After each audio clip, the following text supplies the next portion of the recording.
Cette chanson que la plupart d'entre vous connaissent fait partie de mon existence, de mon vécu.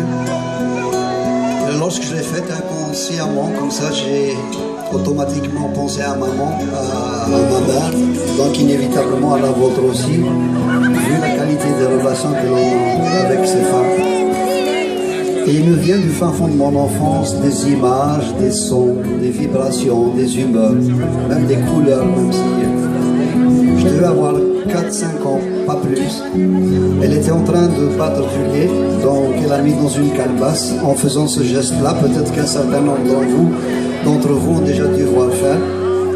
Et ce qu'il y avait de curieux, c'est qu'à travers le rythme qu'elle imprimait à son instrument, elle disait aussi des choses qui sortaient du fin fond de son être, de son cœur. Et donc je la voyais soupirer énormément, parler beaucoup, chanter énormément aussi, pleurer aussi parfois.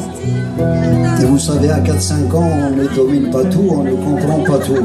Et bien sûr, ayant grandi et surtout ayant emmagasiné ces sons, ces images, ces couleurs dans ma tête, j'ai compris qu'elle ne faisait que se confier à son instrument, probablement parce qu'elle ne devait pas avoir d'autres interlocuteurs valables à l'époque.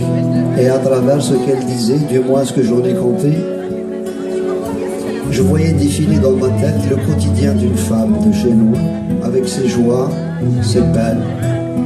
Une femme dont la vie n'est pas toujours facile, subissant la loi du milieu, la loi du mal. D'autant plus que le papa n'étant pas là, ça rajoutait encore du drame à la chose. Et j'ai compris une autre chose dans ma vie, c'est que déjà qu'il n'est pas évident d'être une femme en général dans n'importe quelle société, qu'elle soit moderne ou pas, parce que je pense que la parité n'est pas encore pour demain. Ça l'était encore moins. Bravo! Ça l'était encore moins, donc évident, dans des sociétés à forte tradition comme la mienne, et je voulais comme illustration cette dame qui se trouvait être ma maman. Voilà. Et puis j'ai senti bizarrement qu'elle ne m'appartenait pas dès que je l'avais sortie, mais qu'elle nous appartenait tous, vu les relations qu'on a avec nos femmes, nos mamans, nos sœurs ou autres. Et à ce titre, je la partage avec vous depuis longtemps, inlassablement, en tout cas en ce qui me concerne. Et ce soir, je vais vous demander la même chose que tous les soirs, où j'ai le plaisir de m'adresser devant un public.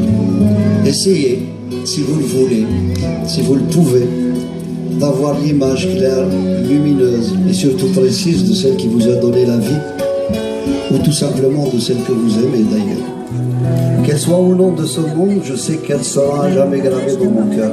Si elles ne sont plus là, ma foi, comme dirait le poète, réjouissons-nous de les avoir connues plutôt, en pensant à ces moments agréables passés ensemble, et surtout aussi en nous souvenant de ces larmes qu'on a versées devant nos chères tombes.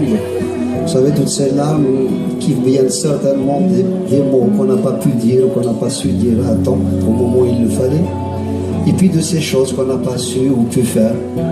Mais ne vous inquiétez pas, parce que le pardon chez la maman existe dans tous les recoins de son cœur, donc le problème n'est pas là. Si elles sont de ce monde, réjouissons-nous de les avoir, célébrons-les, magnifions-les. Parce que je suis sûr que vis-à-vis d'elles, nous avons tous quelque chose à nous faire pardonner, ou à tout le moins à nous reprocher. Ne dites pas non, rentrons en nous-mêmes pour voir laquelle ou lequel d'entre nous aura eu cette audace forte d'aller pêcher dans le fond de leur cœur, le très fond de leur cœur, le moindre de leurs frissons et de l'interpréter justement, le moindre de leurs désirs, de leur fragilité, leurs amours contrariés, etc. Et que le temps d'une chanson, on arrête de voir en elle des mamans couveuses ou allaiteuses parce que tradition oblige, mais l'image d'une femme, tout simplement, avec sa vie, ses petits bonheurs, ses petits malheurs aussi. Et à côté de cette femme, bien sûr, toujours avec votre permission, j'aimerais que l'on parle, que l'on pense à toutes ces femmes qui sont restées là-bas de l'autre côté de la Méditerranée, parce que je pense qu'elles n'ont pas toujours, disons, la chance de vivre des moments de communion comme ce soir. J'aimerais qu'on pense à elles de façon à ce que ici, ce soir, il n'y ait ni Français, ni Algériens, ni Marocains, ni Tunisiens, ni Africains de quelques pays que ce soit, mais des centaines et des centaines de cœurs qui sont là, les uns à côté des autres, prêts à sortir d'eux-mêmes ce qu'ils ont de bien, en amour, en tendresse, en émotion. Et que de cette concentration commune, on imagine sortir une sphère virtuelle d'énergie qui ira vers le ciel, traversera la mer, d'abord leur portera notre salut, et puis ensuite elle s'éparpillera en millions de petits morceaux, chaque petit morceau étant un tout petit peu de bombe dans leur cœur qui en a bien besoin. Et on va réussir ça ce soir, si bien qu'on se dira quelque part dans le ciel, en lettres d'étoiles, il sera écrit qu'un soir de juillet, ces quelques centaines de gens étaient là, les uns à côté des autres, et bien ce soir-là, ils ont fait quelque chose de magnifique. Sendo.